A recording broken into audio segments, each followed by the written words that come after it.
Are you ready to improve your English listening and speaking skills? Have you ever struggled to understand native speakers in real life? Maybe you just want to express yourself more clearly and confidently in conversations. In today's episode, we're going to help you do just that. Welcome to the English Pod community. If you're new here, we upload daily episodes to help you improve your English naturally. In this episode, you will hear real-life stories with useful vocabulary and expressions. Listening to these stories will help you understand English in everyday situations. By repeating the phrases, you'll improve your speaking skills too. Let's start with a simple question. Have you ever had a moment when you misunderstood someone in English? Imagine ordering food at a restaurant, but the waiter doesn't understand what you're saying. Or talking to a coworker, but missing an important detail in the conversation. These situations can be frustrating, right? Let me tell you a personal story. A few years ago, my friend Tom traveled to New York for the first time. He was excited, but also nervous about speaking English. On his first day, he walked into a small cafe to order breakfast. He wanted a croissant and a coffee, so he confidently said, "Can I have a croissant and a coffee, please?" The cashier looked confused and asked, "Sorry, what was that?" Tom repeated himself, but the cashier still didn't understand. He started feeling nervous. Then another customer stepped in and said, "He means a croissant." Suddenly, the cashier understood. This moment taught Tom an important lesson. Sometimes, pronunciation makes a big difference in understanding. He realized that even though he knew the words, hearing them in a real situation was different from learning them in a textbook. This is exactly why listening is so important. The more you listen to real English, the more natural it becomes. When you hear common phrases often, you'll feel more confident using them yourself. Now, let's talk about another real-life situation. My cousin Emma moved to Canada for work. She spoke English well, but when she arrived, she had trouble following conversations. People spoke quickly, used slang, and sometimes even interrupted each other. One day, she had an important meeting, and her manager asked, "Can you touch base with Mike about the new project?" Emma was confused. What did touch base mean? She thought, should I physically touch something? Later, she found out that touch base means to check in or to talk briefly with someone. This is a perfect example of a common challenge for English learners, especially in a professional setting. Idioms and slang can be tricky because their meaning can't be guessed from the individual words. But the more you listen to how native speakers use them in conversations, the easier it becomes to understand them. You might even start using them yourself. Let's continue with another real-life story. A few years ago, my friend David moved to London for a new job. He was excited because it was his dream to work in an international company. He had studied English for years, but he had mostly learned from books and grammar exercises. He thought he was prepared, but when he arrived in London, he faced an unexpected challenge. Real-life conversations were much harder to understand than he expected. On his first day at work, his manager, Sarah, introduced him to the team and said something like, "So glad to have you on board, mate. We'll be working on a new project that's pretty intense. But I think you'll get the hang of it soon." David understood a few words, but he didn't fully grasp the meaning of phrases like "on board" or "get the hang of it." He also had trouble with the rhythm and speed of her speech. He didn't realize that in real conversations, people often use contractions, drop letters, and speak with a rhythm that isn't taught in textbooks. For example, instead of saying "it is," they might say "it's," or instead of saying "going to," they might say "gonna." This is an important lesson for anyone learning English. Sometimes the words themselves aren't difficult, but the way people say them in real conversations can be different from what you see in textbooks. That's why listening practice is so important. The more you listen to natural English, the more comfortable you will feel when speaking. Now let's talk about another real-life situation. Imagine you are traveling to an English-speaking country for the first time. You arrive at the airport and a customs officer asks you a series of questions. The officer might ask, "Where are you traveling from?" or "Do you have a return ticket?" At first, these questions might feel intimidating, but they are very common. Let's do a little exercise. I'll say a few questions, and I want you to repeat after me. Where are you traveling from? Now you say it. Great. Here's another one. Do you have a return ticket? Try saying it aloud. The more you practice listening and speaking, the more confident you will feel in real situations. Now, let's talk about another important moment when listening skills make a big difference. Ordering food at a restaurant. Imagine you are in a busy cafe in London. You walk up to the counter and the barista says, "What can I get you?" If you are not used to hearing this phrase, you might get confused. But if you have practiced listening to natural conversations, you will immediately recognize it as a polite way of asking, "What would you like to order?" Another scenario where listening and speaking skills make a big difference is small talk.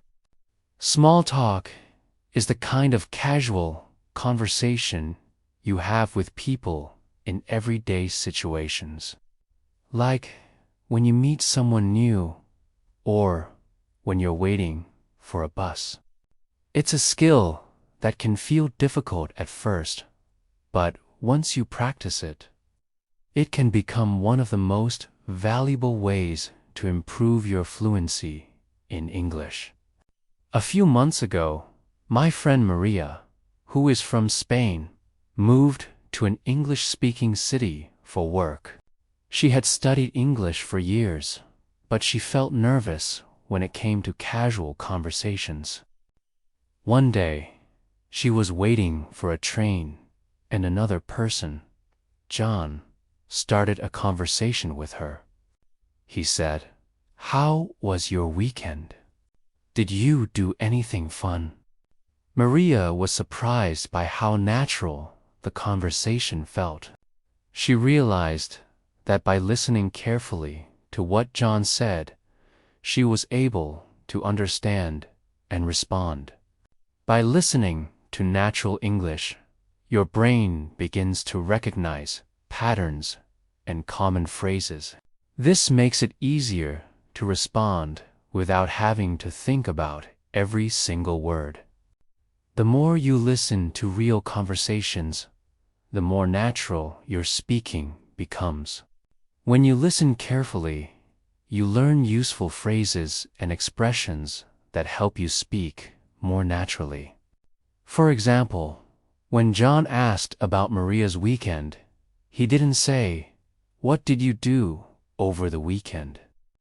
Instead, he said, "How was your weekend?" This is a very common way to ask about someone's weekend or time off. When you hear these expressions in real conversations, they stick with you, and soon you'll be able to use them yourself. Here's another tip when it comes to small talk. Often people don't use complete sentences, or they use short questions. For example, instead of saying, "What kind of music do you like?" they might just say, "What kind of music are you into?" Or "What music do you like?" Listening for these subtle differences helps you understand the rhythm and flow of natural conversation. Now, let's talk about another important skill: storytelling. When you tell a story in English, you're not just practicing grammar and vocabulary. You're also learning to connect with your audience. This is an important part of mastering English. Let's take a step back for a moment. I want you to think about your own journey in learning English. Have you had moments where you felt unsure or confused in a conversation? Maybe you were listening to someone speaking quickly, or you didn't understand a slang word or idiom. It happens to all of us, and it's part of the process of learning a new language. The key is not to give up. Keep practicing and keep engaging with real conversations. Every time you listen, you get a little bit better. Now let's consider another common situation: asking for directions. A few years ago, I was walking through a city I didn't know and needed to find a specific building. I stopped a local person and asked, "Excuse me, could you tell me how to get to the art museum?" They responded, "Sure, just go straight down this street." And it's the big building with the red lights on the corner. The phrase "on the corner" was a new one for me. I had heard "at the corner," but "on the corner" was something I hadn't heard before. It was casual and quick, but once I understood the phrase, I realized how useful it would be to remember for future conversations.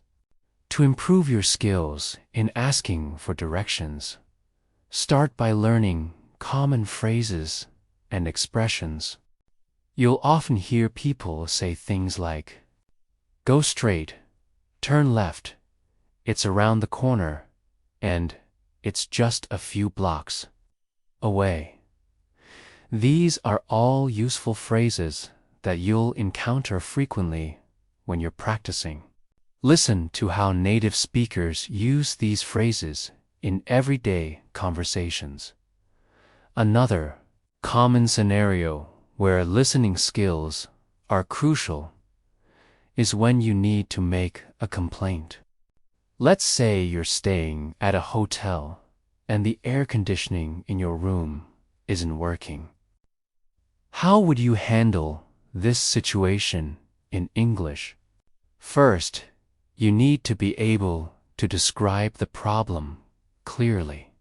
You might say, "I'm sorry, but there's a problem with the air conditioning in my room," or "I'm having a little trouble with the air conditioning," using phrases like "I'm sorry, but double quotes," or "I'm having a little trouble with double quotes," are polite ways to express that there's a problem. They sound much better than just saying the air conditioning is broken. You can also use phrases like "there's an issue with or "there's a problem with double quotes" to describe the situation. Second, if someone else is trying to solve the problem for you, you should listen carefully to their response. They might use phrases like, "Let me check on that for you," or "I'll have someone take care of it." These are polite ways to show that they're taking your complaint seriously. By listening to real-life situations like these, you'll be better prepared to handle problems in English. The more you practice these types of conversations, the more confident you'll become. Let's move on to another common scenario: asking for directions in a busy city. Picture yourself in New York City, surrounded by the hum of traffic and the chatter of pedestrians. A few years back, I found myself wandering the vibrant streets of Manhattan, trying to reach a well-known museum.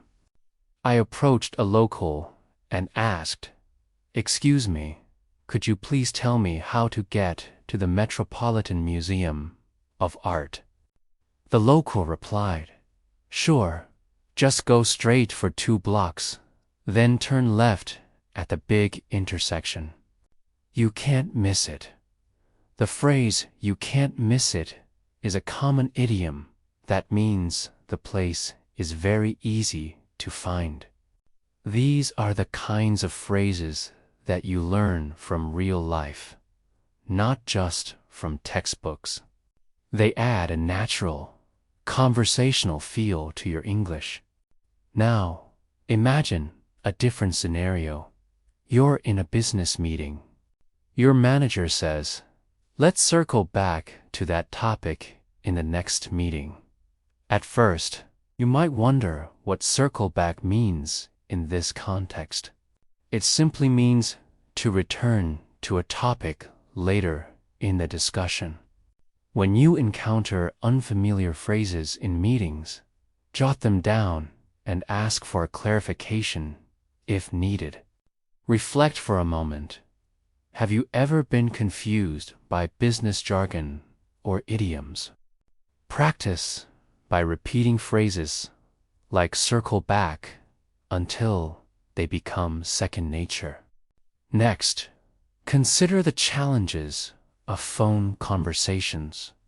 Unlike face-to-face talks, you solely rely on audio cues. I once made a phone call to a hotel to book a room. The receptionist said, "What dates are you looking for?"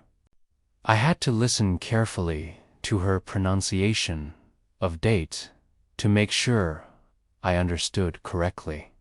The more you listen to different voices and accents on the phone, the more your comprehension will improve.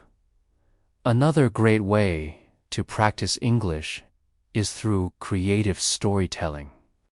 Think about a memorable experience from your life. Maybe it was a trip you took or a funny incident that happened with a friend. When you tell a story, you use a variety of tenses and vocabulary. For example, you might say, "Last year, I went to Japan, and it was incredible. One day, I was walking in a park. when suddenly I saw a group of monkeys playing. This story uses the past tense to describe the trip and the past continuous tense to describe what was happening. Practice telling a story to a friend or even to yourself in front of a mirror. It's a fun way to improve your fluency and vocabulary. Now, let's think about another important aspect of speaking English, describing people and places. Think about a friend you haven't seen in a while. How would you describe them to someone else? You might say, he's tall, with short brown hair, and he always wears a big smile. Using descriptive adjectives and expanding your vocabulary is key. Think about your favorite hobby. What words would you use to describe it? Practicing these questions and answers builds not only your vocabulary, but also your confidence in sharing personal experiences. Let's engage in an interactive exercise right now. Repeat after me. How are you today? What have you been up to lately? The weather is really nice, isn't it? I'd love to hear more about that. Take your time with each sentence. Practice them until they roll off your tongue naturally. Let's imagine another common scenario, making a simple request. Imagine you're at a hotel and you need help with something in your room. You might go to the front desk and say, "Excuse me, I'm staying in room 35, and the air conditioner in my room isn't working. Could you please help me?" The receptionist might respond, "I'm sorry for the inconvenience. Let me check on that for you." This exchange uses straightforward language, but it's crucial to speak clearly and listen carefully. Think about how you would handle a similar situation. Practice these key phrases and consider recording yourself to see where you might improve. Now, picture yourself in a local market in Australia. A vendor enthusiastically shouts, "This is a ripper deal." At first, you might be confused. What does ripper deal mean? In Australian slang, it means a great deal or a fantastic price. This shows us that every English-speaking region has its own unique vocabulary and expressions. The more you expose yourself to different accents and local slang, the better you will become at understanding people from all over the tikla. Let's think about the challenges of written English. When you send an email to a friend, you might use informal language and abbreviations. For example, "Hey, what's up? Can't wait to see you on Friday." But if you're writing a formal email to a professor, you'll need to use more formal language. For example, "Dear Professor Smith, I am writing to inquire about the assignment due next week."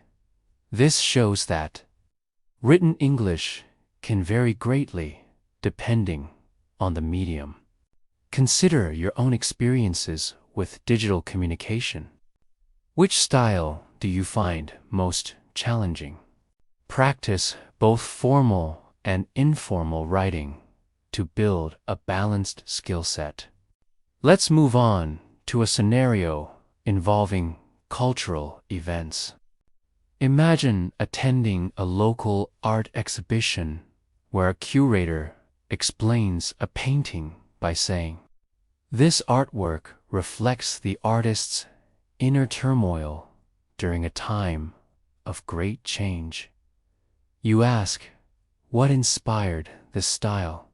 The curator replies, the use of bold colors depicts the artist's emotional state, while the chaotic brushstrokes suggest a sense of uncertainty.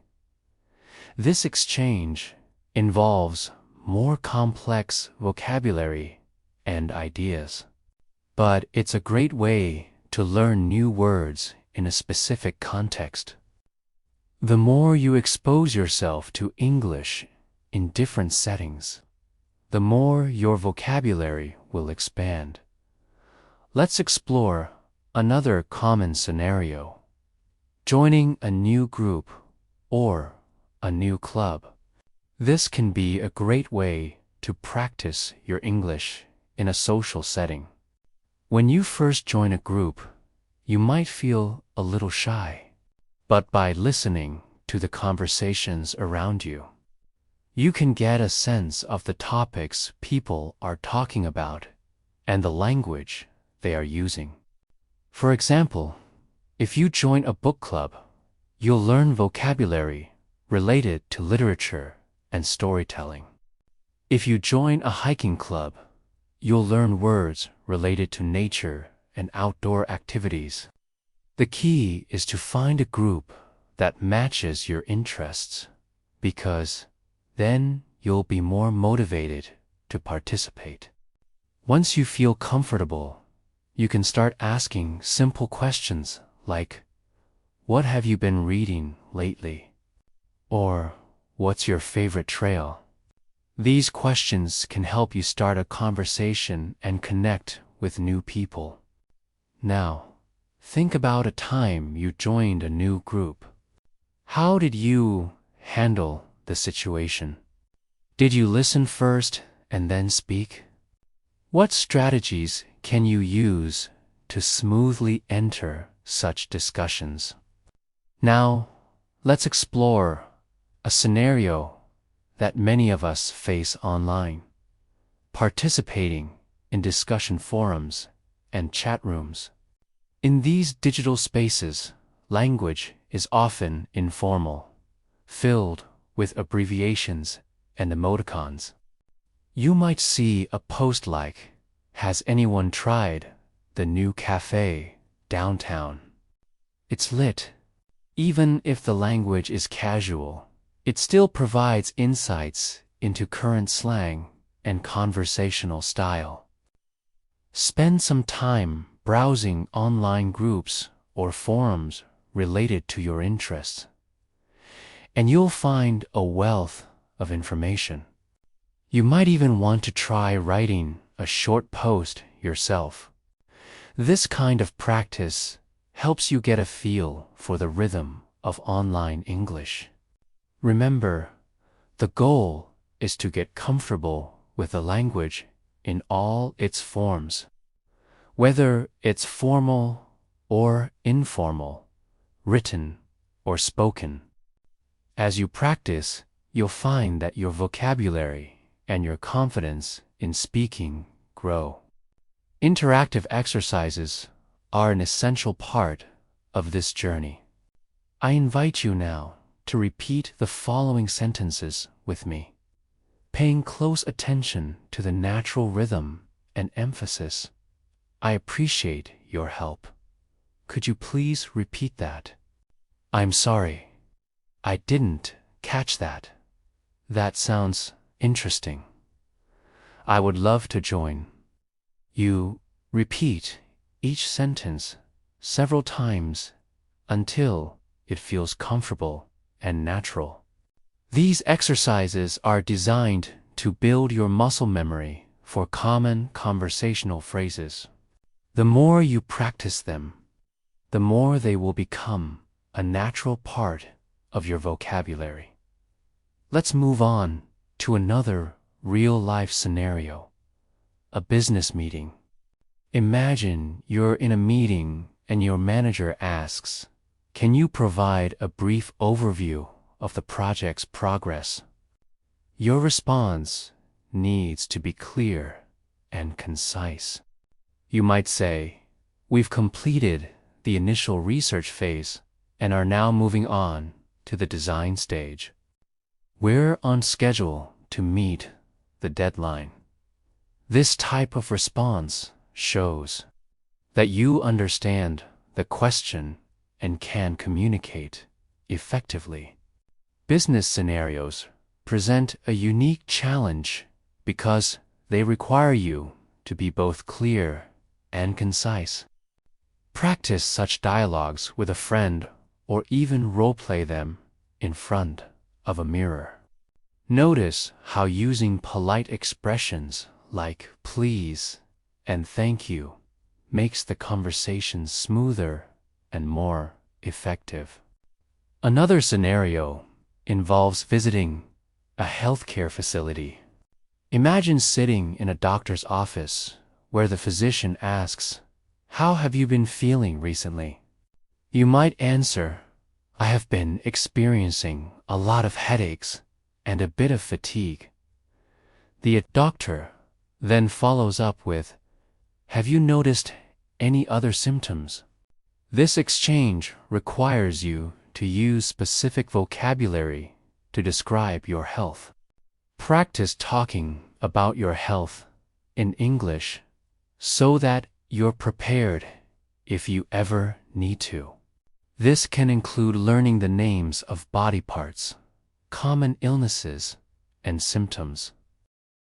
Now let's consider a more advanced scenario, engaging in a debate or discussion.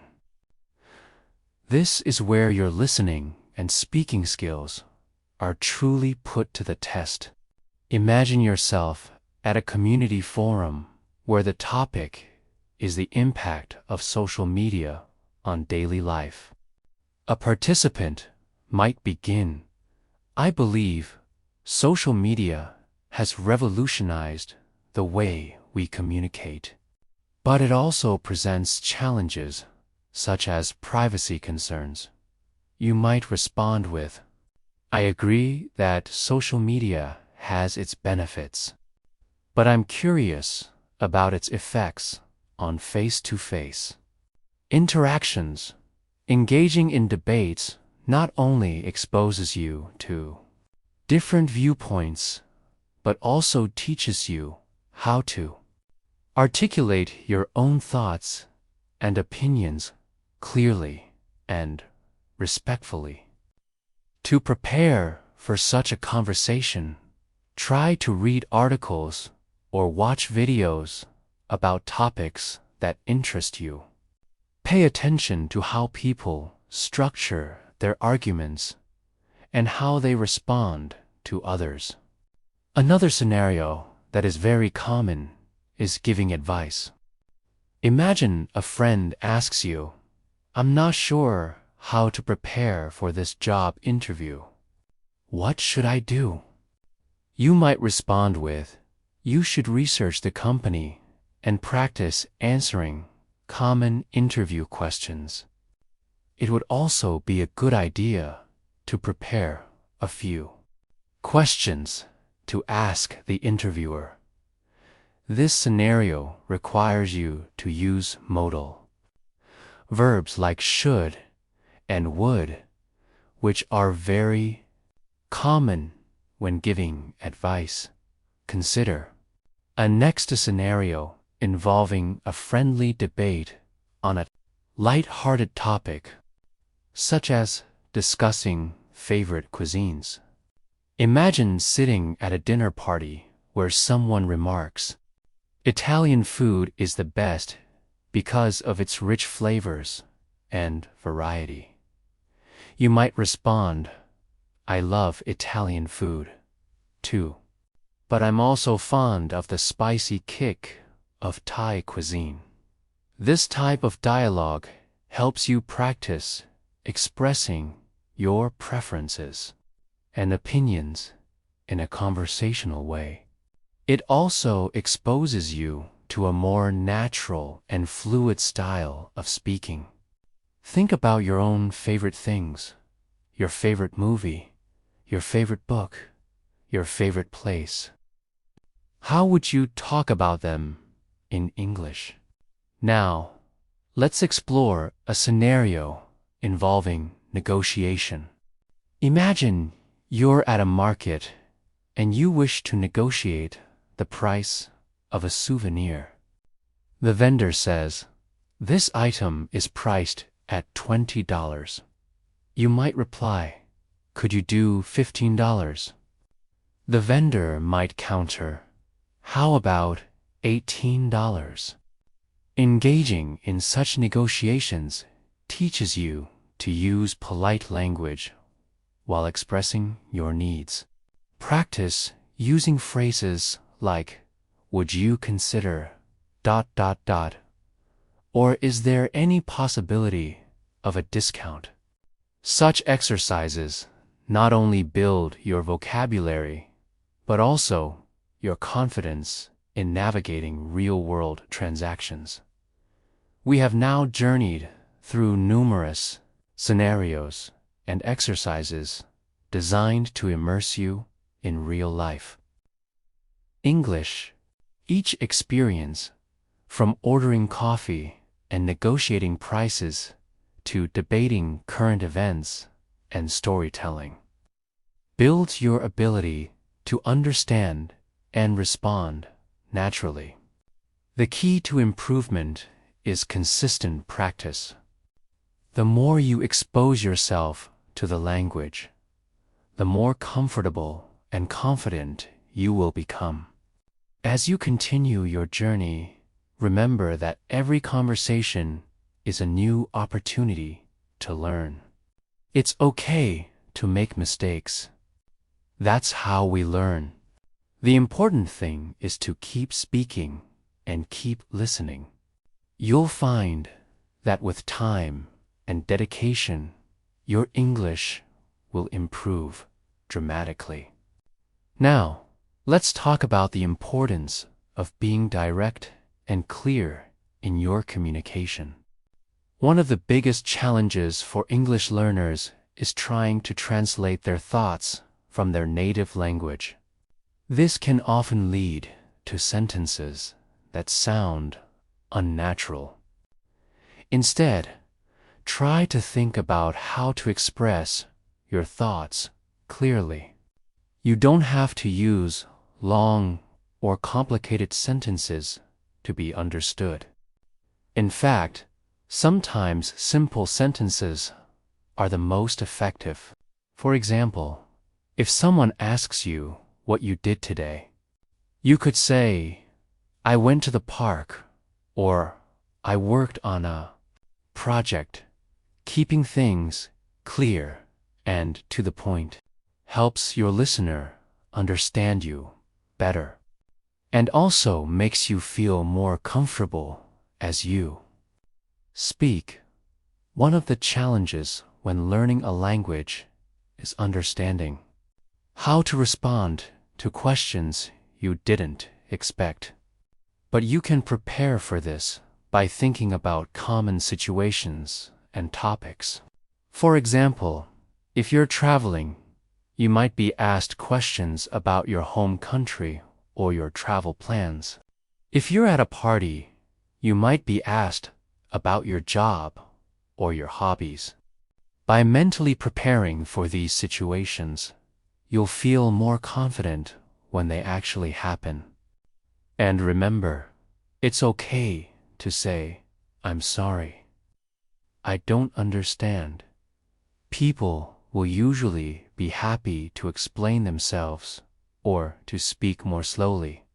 There are many ways to practice your English in a fun way. You can listen to your favorite songs in English and try to sing along. Or you can watch movies and TV shows with English subtitles. This can help you learn new vocabulary and get a feel for how people speak in different situations. You can also practice your English by talking to yourself. This might sound strange, but it's a great way to practice forming sentences and to build your confidence. You can talk about what you're doing, what you see, or what you're thinking. For example, you might say, I'm making a cup of tea. First, I need to boil the water. This is a simple but effective way to practice. Another great way to practice is to use your daily life as a learning opportunity. For example, if you're at the grocery store, try to read the labels on the products in English or practice saying the names of things you're buying. You can also practice English with your friends or family by talking to them about your day or asking them about their plans. One of the best ways to practice speaking English is by using apps or language exchange programs. These can help you practice with other learners or even native speakers. If you're not sure where to start, you can search online for language exchange apps or English conversation partners. Remember, the goal is to practice as much as possible. Now, let's talk about the importance of small talk again. It can feel difficult to start a conversation, especially with a stranger. But the truth is, most people are happy to have a casual conversation. You can start with simple questions like, "What did you do today?" Or "Do you like this movie?" Small talk is a great way to practice speaking English and to build your confidence over time. Lastly, always keep in mind that building confidence in speaking English is a journey, not a race. It takes time and practice, and there will be ups and downs along the way. But as long as you keep pushing forward, you'll keep improving. So, don't be afraid to make mistakes, and don't be afraid to try new things now. Let's talk about how to make small talk more interesting. Instead of just asking, "How are you?" you can ask, "How's your day been so far?" Or, "What's been the best part of your day?" These questions are more specific and can lead to a more interesting conversation. You can also use observations to start a conversation. For example, if you're at a market, you might say, "These fruits look so fresh. Have you tried them?" You're not just practicing vocabulary. You're also practicing how to make observations and ask questions that can start a conversation. And don't forget, small talk is a great way to practice speaking English without feeling too much pressure. You can even practice your English when you're out running errands. Let's say you're at the post office. You might need to ask, "Can you help me? I need to send this package overseas. What do I need to do?" This is a simple way to practice forming sentences and using vocabulary in a meaningful way. As you start to gain more confidence in speaking, you might want to have conversations about more specific topics. This could be anything from sports, movies, hobbies, or current events. The goal is to expand your vocabulary and learn how to express yourself on a variety of topics. If you're talking about sports, you might say, "I'm a huge fan of soccer. My favorite team is team name, and I love watching their games." This shows that you can talk about things you're passionate about, another important aspect of learning. English is learning to handle mistakes. Everyone makes mistakes, even fluent speakers. For example, I remember once when I was learning English, I tried to order food at a restaurant and accidentally said, "I would like a coffee with a spoon," instead of, "I would like a spoon with my coffee." The waiter smiled and corrected me. It's those little things that teach you the most and help you remember the right phrases next time. The key is not to let these moments discourage you, but to laugh at them and learn from them. Now let's talk about the importance of listening to different types of English. You can listen to podcasts from different regions, watch interviews with speakers who have distinct accents, or listen to songs with different styles of music. This will help you get used to the different ways that people speak. When you're listening, try to pay attention to not just the words, but also the tone and rhythm of the speaker. Try to imitate what they say to improve your pronunciation and sentence structure. Additionally, listening to a podcast like this one is a fantastic way to practice. In fact, by listening to real-life conversations between people, you'll hear natural pauses, tone changes, and different ways to phrase things. Over time, this will help you become a more confident speaker and listener. So, whether it's casual chat or more serious discussions, you'll learn how to adapt to different types of conversations in English, the same way when you're speaking English. It's not about being perfect. It's about making yourself understood and learning to adapt to the situation. This kind of experience is very useful when it comes to improving your speaking and listening skills. In real-life conversations, you're not going to get the chance to think about every word you say. Instead, you need to practice speaking naturally, even when you make mistakes. It's a great way to build confidence in your English skills. Think about all the conversations you've had today in your native language. Did you have to think about every single word you said? Probably not. It's the same in English. The more you practice, the more natural it will become. Next time you're listening to a conversation, pay close attention to how people speak, not just the words they say. Let me give you another example of how this works. A friend of mine was talking about her experience of moving to a new city, and she said, it was overwhelming at first. Everything was new. New people, new places, new routine. In this case, she was using the word overwhelming to describe how she felt about the situation. Notice how she uses the word new repeatedly to emphasize how everything was different for her.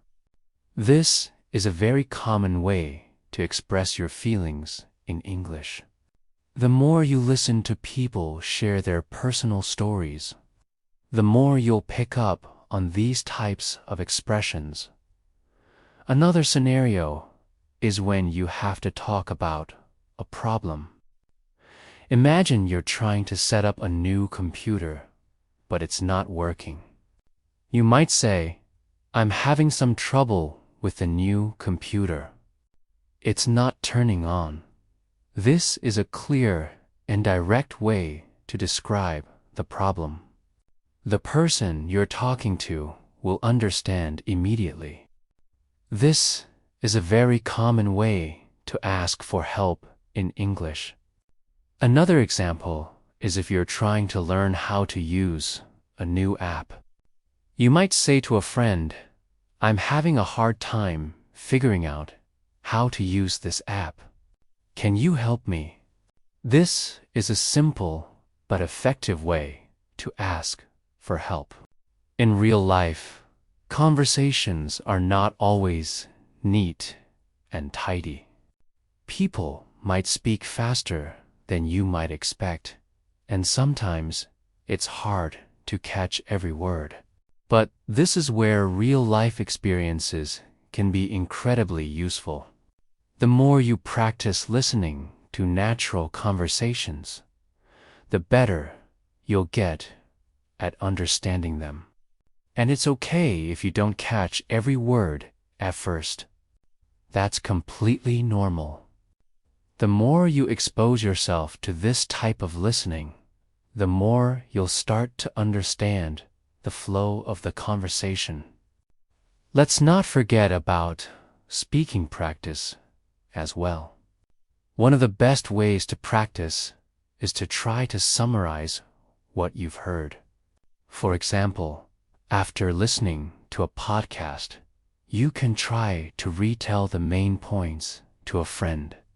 This will help you practice speaking about what you've heard and will also help you remember the information better. Another scenario is when you need to ask for clarification. If you're in a meeting and you don't understand something, it's perfectly fine to say, "I'm sorry. I don't think I understood that. Could you please explain it again?" This is a polite and professional way to ask for help. On the other hand, if you're chatting with a coworker in the break room, you might say, "Hey, I didn't get what you meant earlier. Can you explain it to me?" This is less formal, but still clear and polite. Finally, let's talk about one of the most powerful ways to improve your English: practice. The more you practice speaking and listening to English, the more confident you'll become. You don't have to be perfect. What matters most is that you're putting yourself out there, engaging in conversations, and learning from your experiences. Understanding different accents lets continue our journey into improving your English. One of the biggest challenges for many learners is understanding different accents. Imagine you are in a coffee shop in London and the barista has a strong British accent. She might say, "Fancy a brew," which is a common way of asking, "Would you like a cup of tea or coffee?" This is a simple phrase, but if you're only used to American English, you might not understand it. Or, let's say you're in a pub in Dublin and someone says, "I'm grand," which means, "I'm fine." These are small examples, but they show how much a few words can change. The key is to expose yourself to as many different English accents as possible. You can do this by watching movies from different English-speaking countries, listening to podcasts, or watching interviews on YouTube. The more you listen, the more your ear will get used to the different sounds and rhythms of each accent. The power of intonation and rhythm beyond just words. The way we speak, the intonation and rhythm carries a lot of meaning. Intonation is the rise and fall of your voice. For example, if you say, "You're coming," with a rising tone at the end, it sounds like a question. But if you say, "You're coming," with a falling tone, it sounds like a statement. The rhythm of a sentence, or the pattern of stressed and unstressed words, also helps listeners understand you. In English, we usually stress the most important words in a sentence. For example, in the sentence, I went to the store to buy some bread. The most important words are went, store, and bread. By stressing these words, you make the sentence easier to understand. A great way to practice this is by listening to a short conversation and then trying to repeat it. Paying close attention to the intonation and rhythm. You can use this podcast, for instance. Just a few seconds of repeating a phrase can help you sound more natural. Dealing with unfamiliar words even. Advanced English speakers encounter new words. What do you do when you hear a word you don't know? Let me tell you about my friend, Alex. He was in a business meeting and a colleague used the word synergy. Alex had never heard this word before. He didn't want to stop the meeting, so he just listened carefully to the context. He heard sentences like, "The synergy between our two departments will lead to a better product." From this, he guessed that synergy means something like working together or teamwork. Later, he looked up the word and confirmed his guess. This is a very useful skill, learning to guess the meaning of a word from the context. This is especially helpful in real-life conversations where you can't stop and look up every word. When you do have a chance, you can also ask for clarification. For example, you could say, "I'm sorry, what does synergy mean?" Most people are happy to explain, making smooth transitions in conversation. Another important aspect of speaking is making smooth transitions. Think about a time when a conversation felt a bit choppy. This often happens when people don't use transition words or phrases. For example, when you want to change the topic, you can say, "Speaking of which," or "That reminds me." These phrases help the listener follow your train of thought. Or, if you want to add a point, you can say, "In addition to that," or "On the other hand." Using these phrases helps you sound more natural and organized. Let's practice a few. Repeat after me. Speaking of which, in addition to that, on the other hand. You can also use these phrases in written English to make your emails and essays more fluid. Asterisk. Handling awkward silences. Have you ever been in a conversation with an awkward silence? It happens to everyone. The best way to handle this is to have a few go-to questions ready. For example, you can ask about the other person's hobbies, their weekend plans, or their opinion on a recent movie. Asking open-ended questions that can't be answered with a simple yes or no, is a great way to keep the conversation going. For example, instead of asking, "Do you like to read?" you can ask, "What kinds of books do you enjoy reading?" This encourages the other person to share more information and gives you more to talk about. Now, think about your own experiences. Have you ever used a phrase that you learned from a movie or a song. The more you listen to authentic English, the more you will pick up on these phrases and start using them naturally yourself. It's a continuous process of listening, learning, and practicing. Would you like to move on to the next part of the script, where we talk about managing difficult conversations and expressing empathy in English? Continue navigating difficult conversations. Let's talk about a more challenging but important skill: managing difficult conversations in English. This could be anything from disagreeing with a colleague to expressing your disappointment to a service provider.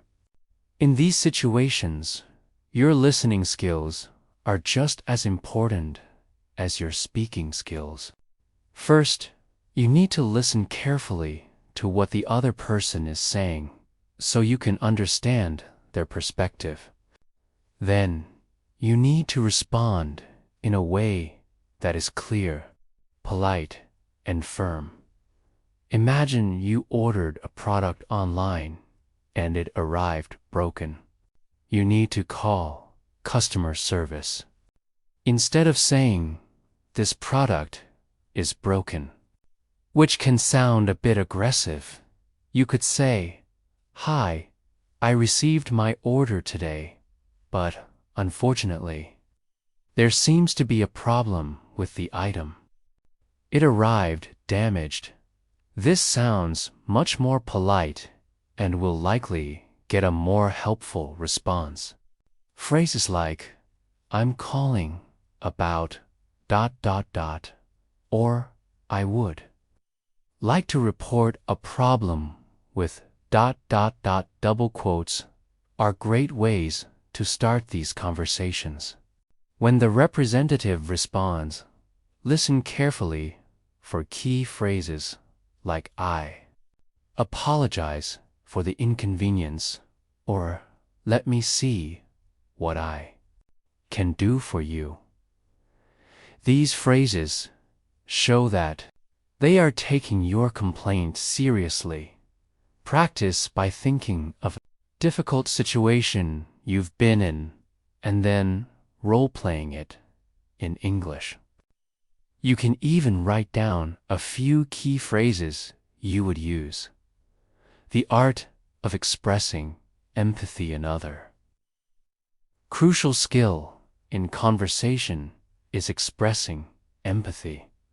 This means showing that you understand and care about what the other person is feeling. This is especially important when a friend is sharing a difficult story with you. For example, if your friend tells you they had a bad day, instead of just saying, "Oh," you could say, "I'm so sorry to hear that. That sounds really tough," or "I can only imagine how frustrating that must be." These phrases show that you are actively listening and that you care. Empathy is also about using your voice and body language to convey your feelings. Your tone of voice can communicate a lot, so make sure it matches your words. A great way to practice this is by listening to how people express empathy in movies or TV shows. How do they say, "I'm sorry"? Do they say it in a way that sounds sincere? The more you observe these small details, the more natural you will become at expressing empathy yourself. Storytelling with emotion. We talked about storytelling before, but let's dive deeper into how to tell a story with emotion. When you tell a story, you want to bring it to life for your listener. This means not just stating the facts, but also sharing how you felt. For example, instead of saying, "I went to the doctor and he said I was okay. You could say, I was so worried when I went to the doctor. But I felt a huge sense of relief when he told me everything was fine. Using words like worried, relieved, excited, or disappointed helps your listener connect with your story on a deeper level. Another way to add emotion to your stories is by using your voice. Change your pitch and pace to match the mood of the story. If something exciting happened, speak a bit faster and with more energy. If it was a sad moment, speak more slowly and with a softer tone. Practice telling the same story in different ways, focusing on how your voice can change the meaning of your words, expanding your vocabulary with niche interest. One of the most effective ways to expand your vocabulary is by focusing on your niche interests. This is a topic or area that you are passionate about. For example, if you love to cook, you can learn words related to cooking, like salt, marinate, chop, and whisk. If you are a fan of video games, you can learn words like character, level up, quest, and cop.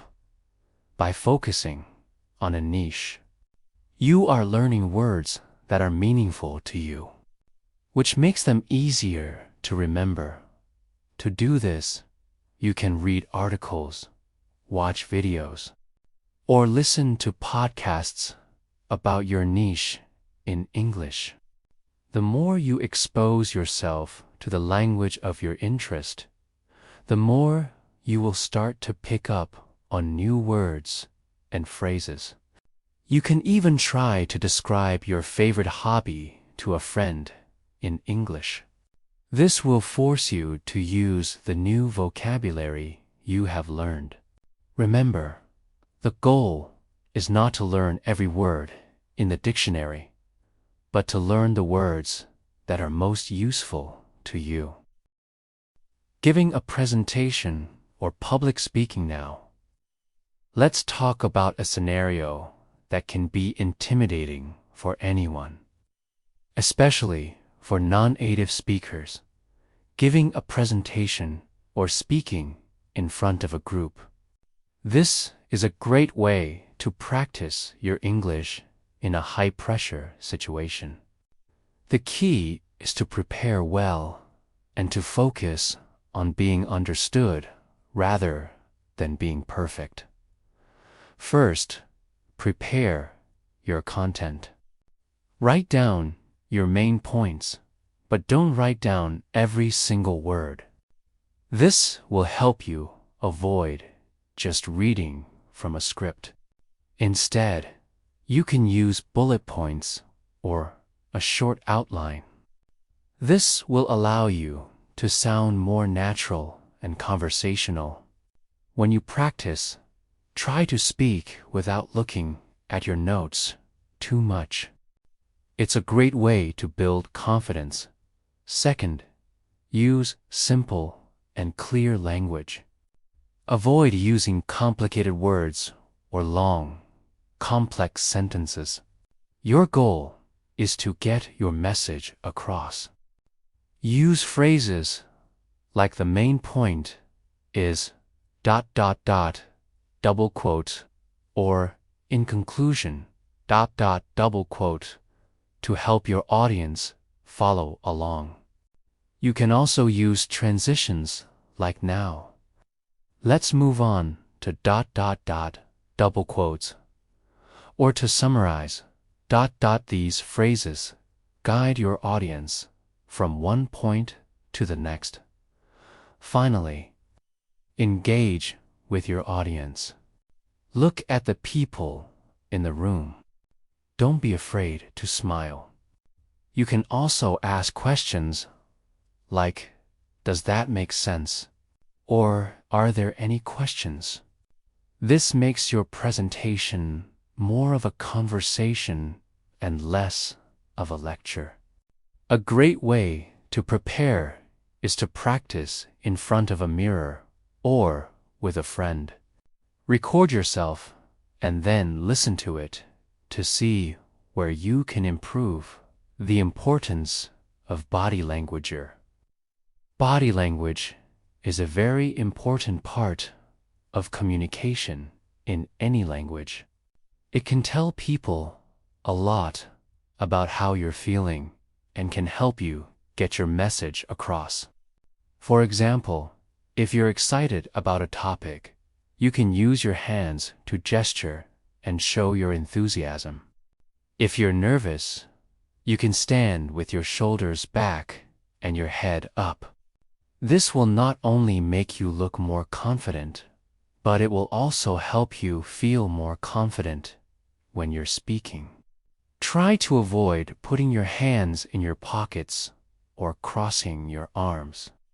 These actions can make you look closed off or shy. Instead, keep your hands in a neutral position by your sides or use them to emphasize your points. The more you practice speaking in English, the more natural your body language will become. Just like with vocabulary and grammar, body language is a skill that you can improve with practice, learning from different sources to truly master English. You need to learn from a variety of sources. Don't just stick to textbooks. You can listen to podcasts, watch documentaries, read blogs, or even play video games in English. Each of these sources will expose you to different types of language. For example, a documentary might use more formal language, while a blog might use more casual language. When you're watching a movie, you can turn on the subtitles in English. This will help you connect the spoken words to the written words. When you're listening to a podcast, you can try to repeat what the speakers are saying. This will help you practice your pronunciation and rhythm. The key is to make learning English a part of your daily life.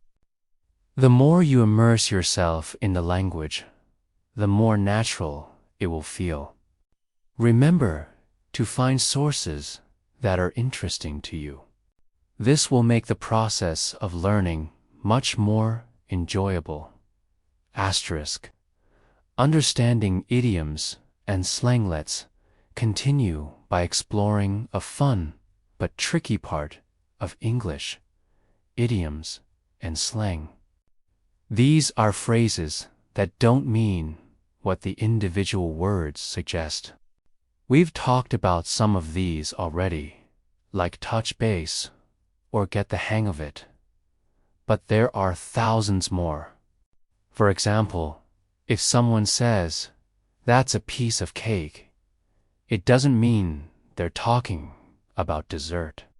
It means something is very easy to do. Or if someone says, "Break a leg," they're not wishing you harm. They're wishing you good luck, especially before a performance. You won't learn most idioms from a textbook. The best way to learn them is through immersion.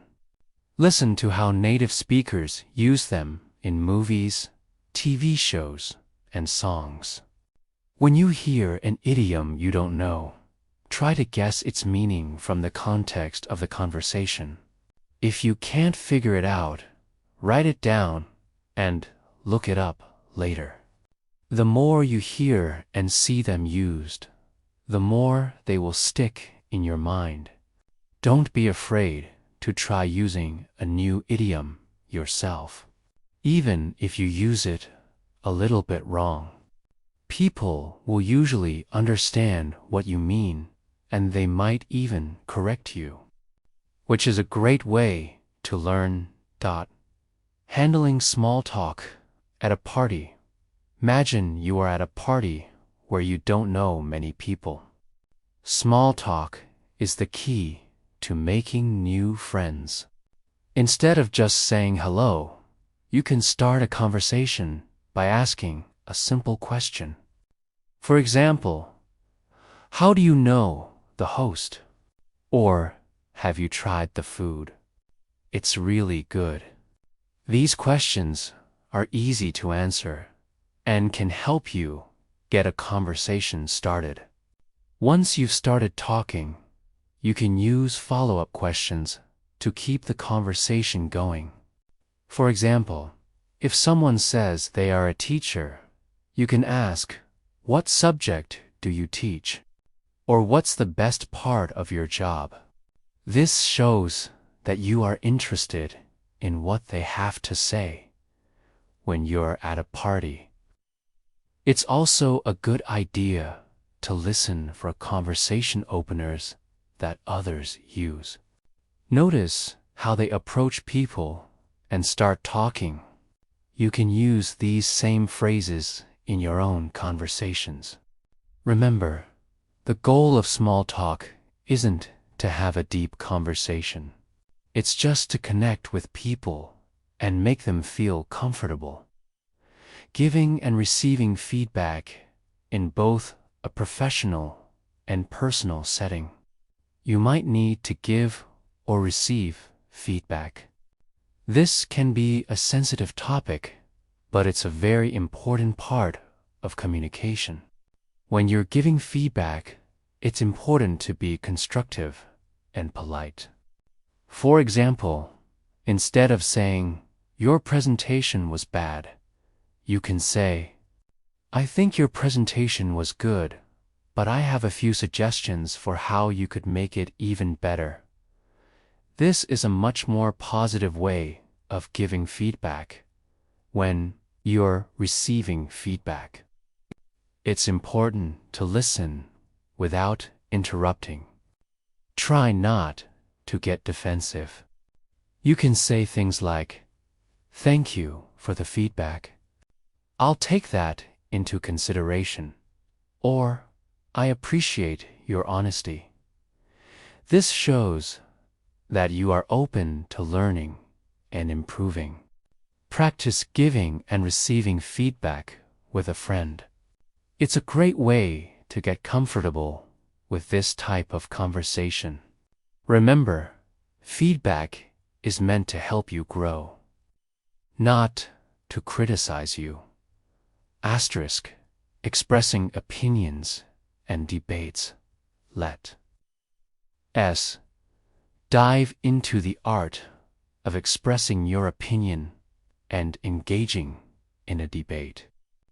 This can feel challenging, but it's a great way to practice your English and learn how to defend your point of view. The key is to be respectful and to use phrases that make your opinion clear without sounding aggressive. When you want to express your opinion, you can use phrases like "I think that ... in my opinion ... or "I believe that ... These phrases show that you are sharing your personal view. For example, you might say, "I think that watching movies is a great way to practice English." When you're in a debate, you might need to disagree with someone. Instead of just saying, "You're wrong," you can say, "I see your point, but I have to disagree because ... or "That's an interesting perspective. However, I believe ... These phrases are polite and respectful. When you're debating, it's also important to listen carefully to the other person. You need to understand their argument so you can respond to it. Try to summarize what they said before you give your own opinion. This shows that you were listening and that you understand their point of view. For example, you could say, "If I understand you correctly, you're saying that. Is that right?" This can help you avoid misunderstandings and make the conversation more productive.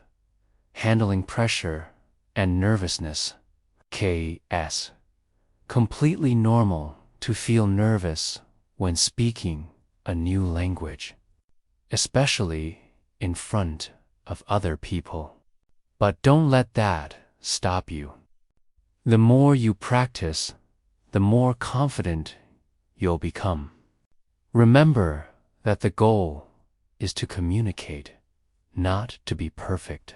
Your listener will likely be focused on what you're saying, not how you're saying it. A great way to handle nervousness is to slow down. When we are nervous, we often speak too quickly. Take a deep breath and consciously slow down your speech. This will not only make you sound more confident, but also give your brain a little more time to think about what you want to say. It's also helpful to have a few phrases ready for when you need a moment to think. For example, you can say, "That's a good question. Let me think about that for a second." Or, "Could you please rephrase that?" These phrases buy you time and show that you are engaged in the conversation. Conclusion and call to action. We have now explored a variety of scenarios and strategies to help you improve your listening and speaking skills. We've talked about everything from small talk and storytelling to giving presentations and debating. The most important lesson is that practice is key. You don't have to be perfect, but you do need to keep practicing. Every day, you have an opportunity to practice your English. You can listen to a podcast while you're commuting. Try to have a conversation with a friend, or even just talk to yourself in English. The more you use the language, the more natural it will become. Don't be afraid to make mistakes. They are a natural and necessary part of the learning process. Embrace them as a sign of progress. Keep pushing forward, and you will see amazing results.